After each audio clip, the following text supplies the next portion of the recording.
Back and follow. Okay, so it's following me.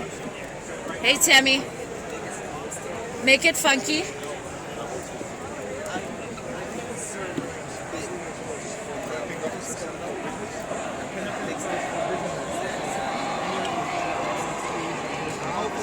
And it has like a autonomous navigation, so you can basically call into the robot when you're out of the house.